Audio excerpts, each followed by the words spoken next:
Hello students, इस part के अंदर हम डिस्कस करेंगे ग्राम्स लॉ ऑफ डिफ्यूजन के बारे में। सबसे पहले डिफ्यूजन का मीनिंग क्या है। डिफ्यूजन एक ऐसा स्पॉन्टेनियस फिनोमेना है जिसके अंदर गैसेस हाई पार्शियल प्रेशर के जोन से लोअर पार्शियल प्रेशर के जोन में मूव करती हैं। अब जैसा कि आपको नज़र आ रहा है कि हमने दो कंपार्टमेंट्स के अंदर नाइट्रोजन और ऑक्सीजन गैस को फिल किया हुआ है। ऑक्सीजन का जो पार्शियल प्रेशर है दैट इज़ 3 एटमॉस्फेरिक यूनिट और नाइट्रोजन का है 5 एटमॉस्फेरिक यूनिट्स। अगर हम इस जगह पे जो सेपरेशन है कंपार्टमेंट्स का उसको रिमूव करते हैं तो गैसेस क्या करेंगी, स्पॉन्टेनियसली मूव करेगी और गैसेस की मूवमेंट तब तक रहेगी जब तक दोनों साइड नाइट्रोजन और ऑक्सीजन के पार्शियल प्रेशर इक्वल नहीं हो जाते। तो नाइट्रोजन का पार्शियल प्रेशर अगर आप इस राइट हैंड साइड देखोगे तो 5 एटमॉस्फेरिक यूनिट से फॉल करके 2.5 एटमॉस्फेरिक यूनिट पहुंच गया। और दूसरी राइट हैंड साइड के अलावा अगर आप लेफ्ट हैंड साइड पे भी देखोगे तो नाइट्रोजन का प्रेशर पहले 0 था, अब वो 2.5 एटमॉस्फेरिक यूनिट है। इसी तरह से ऑक्सीजन का प्रेशर देखोगे दोनों तरफ 1.5 एटमॉस्फेरिक यूनिट पहुंच गया। It means gases spontaneously higher partial pressure के रीजन से लोअर पार्शियल प्रेशर के थ्रू रीजन में मूव कर रही हैं और इस स्पॉन्टेनियस फिनोमेना को हम बोलेंगे डिफ्यूजन। अब बेसिकली हायर पार्शियल प्रेशर के रीजन के अंदर मॉलिक्यूल्स के बिटवीन जो स्पेस होगा वो कम होगा और जो लो प्रेशर का रीजन है वहाँ पे गैसेस के मॉलिक्यूल के बीच जो डिस्टेंस ऑफ सेपरेशन है वो हाई होगा। मींस लो प्रेशर के जोन में गैसेस के केस में डिसऑर्डर ज़्यादा होगा। तो गैसेस की हमेशा ये टेंडेंसी रहती है कि वो डिफ्यूजन के टाइम डिसऑर्डर को क्या करें, इंक्रीज करें। अब एक टर्म यहाँ पे और यूज होगी दैट इज एफ्यूजन। एफ्यूजन और डिफ्यूजन में बेसिक ये डिफरेंस है कि अगर आप गैसेस के मूवमेंट को चेक कर रहे हो high pressure to lower pressure through a hole और उस मूवमेंट के टाइम गैस को प्रेशराइज किया जा रहा है हाई प्रेशर वाली साइड से ताकि वो होल के थ्रू डिफ्यूज करे, तब हम उसे बोलेंगे एफ्यूजन।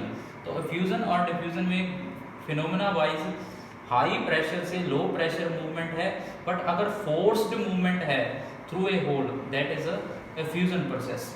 अब इसके रिलेटेड जो डिफ्यूजन के रिलेटेड इंपॉर्टेंट है that is Graham's law. Graham's law के अकॉर्डिंग अगर आप देखोगे तो अगर दो गैसेस का टेम्परेचर और प्रेशर के कंडीशन सेम है तो उनका रेट ऑफ डिफ्यूजन और effusion will be inversely proportional to square root of its densities. अब जो रेट ऑफ डिफ्यूजन होता है किसी भी गैसेस सिस्टम के अंदर वो बेसिकली इस फॉर्म के अंदर हम उसे रिप्रेजेंट करेंगे। Rate of diffusion is equal to pressure of gas multiplied by area of cross section of hole जिसके थ्रू गैस क्या कर रहा है, मूव कर रहा है, divide by √2 pi R. R is universal gas constant, T is absolute temperature, M is the molar mass of gas.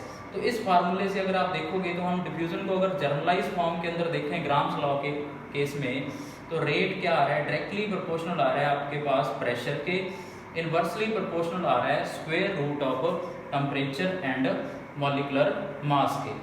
तो इस वे से अगर हम अब डिफरेंट फॉर्म्स देखें ग्राम्स लॉ ऑफ डिफ्यूजन की तो सबसे पहले जो ग्राम्स लॉ की स्टेटमेंट के according rate of diffusion is inversely proportional to square root of density. अब दो डिफरेंट गैसेस के लिए जो रेट ऑफ डिफ्यूजन होगा that will B R1 and R2। तो डायरेक्टली का साइन हटाएंगे आप और दो गैसेस के रेट ऑफ डिफ्यूजन का अगर रेशियो कैलकुलेट करेंगे दैट विल बी √D2/D1। अब जो किसी भी गैस की डेंसिटी है that is measured with respect to the density of hydrogen gas.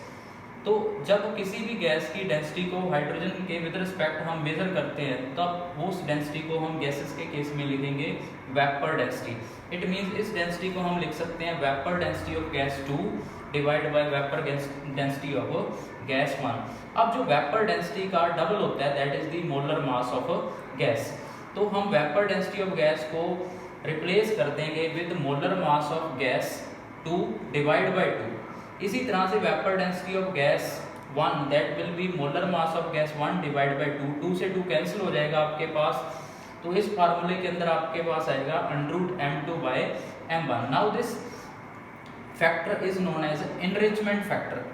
Enrichment factor का बेसिकली यूज होता है जब हम दो आइसोटोप को क्या कर रहे हैं, सेपरेट कर रहे हैं। जैसा कि यूरेनियम के केस में जो यूरेनियम का आइसोटोप है 235, उस आइसोटोप का बेसिकली यूज होता है न्यूक्लियर रिएक्शंस के अंदर। बट नेचुरल यूरेनियम के अंदर जो 235 है उसकी अमाउंट अराउंड अबाउट 0.7% है, तो उसकी इनरिचमेंट की जाती है आइसोटोप की। तो उस टाइम हम यूज करते हैं बेसिकली डिफ्यूजन की प्रोसेस को, इसीलिए √M2/M1 को बोला जाता है इनरिचमेंट फैक्टर।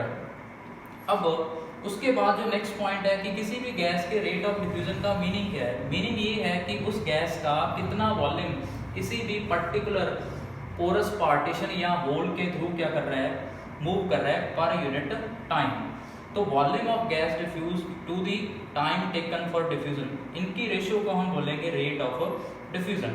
इट मीन्स आपके पास रेट ऑफ डिफ्यूजन है बेसिकली वॉल्यूम अपॉन टाइम।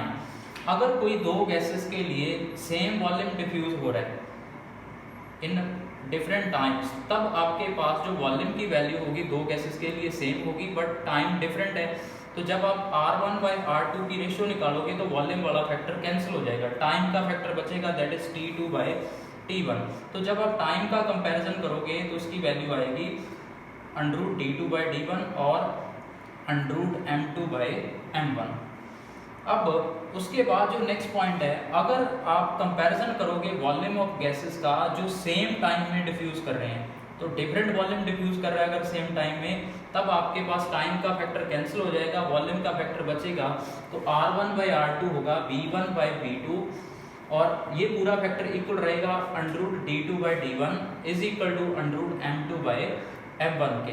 तो ये दो डिफरेंट फार्मूलाज आ गए। अगर आपके पास दो गैसेस का सेम वॉल्यूम डिफ्यूज कर रहा है डिफरेंट टाइम्स में, और एक केस है कि अगर दो गैसेस का डिफरेंट वॉल्यूम डिफ्यूज कर रहा है सेम टाइम के अंदर, तब आप कैलकुलेशंस के टाइम ये फॉर्मूला क्या करोगे, यूज करोगे। ये मैंने जनरल फॉर्म डिस्कस किया था, उसके अंदर आप देखोगे तो जो रेट ऑफ डिफ्यूजन है that is directly proportional to pressure of gas. But Graham's law की स्टेटमेंट के अंदर गैसेस का हमने प्रेशर कांस्टेंट माना था, बट अगर दो गैसेस डिफरेंट प्रेशर पे क्या करेंगे, डिफ्यूज करेंगे, in that case pressure is taken into account. तो उस केस में जो rate of diffusion of first gas होगा that will be directly proportional to P1, और सेकंड केस में जो गैस है उसका रेट ऑफ डिफ्यूजन होगा R2 directly proportional to P2। तो अब हम इस फॉर्मूले के अंदर R1/R2 is equal to √M2/M1 के अंदर इंट्रोड्यूस कर देंगे प्रेशर को। तो आपके पास पार्शियल प्रेशर अगर गैसेस का इक्वल नहीं है, तब रेट ऑफ डिफ्यूजन की जो रेशियो आएगी R1/R2 that is equal to P1/P2 √M2/M1 होगी। अब जो ग्राम्स लॉ ऑफ डिफ्यूजन का बेसिक एप्लीकेशन है, एक तो मैंने डिस्कस किया है इन दी सेपरेशन ऑफ आइसोटोप। दूसरा, अगर आपके पास गैसेस का मिक्सचर है और उन गैसेस का अगर मॉलिक्यूलर मास डिफरेंट है, तो नेचुरली रेट ऑफ डिफ्यूजन भी क्या होगा, डिफरेंट होगा। अगर रेट ऑफ डिफ्यूजन की जो रेशियो है, रेट ऑफ डिफ्यूजन की अगर रेशियो बहुत लार्ज डिफरेंस में है, तब हम उन गैसेस को डिफ्यूजन की प्रोसेस के थ्रू क्या कर सकते हैं, सेपरेट कर सकते हैं। तो ये ग्राम्स लॉ ऑफ डिफ्यूजन की बेसिकली एप्लीकेशन है। अगर आपके पास गैसेस की डेंसिटी भी डिफरेंट है, तब भी उनका सेपरेशन पॉसिबल है। तो ये हमने पूरा टॉपिक डिस्कस किया ग्राम्स लॉ ऑफ डिफ्यूजन के बारे में। नेक्स्ट पार्ट के अंदर हम डिस्कस करेंगे ग्राम्स लॉ ऑफ डिफ्यूजन से रिलेटेड न्यूमेरिकल प्रॉब्लम्स के बारे में।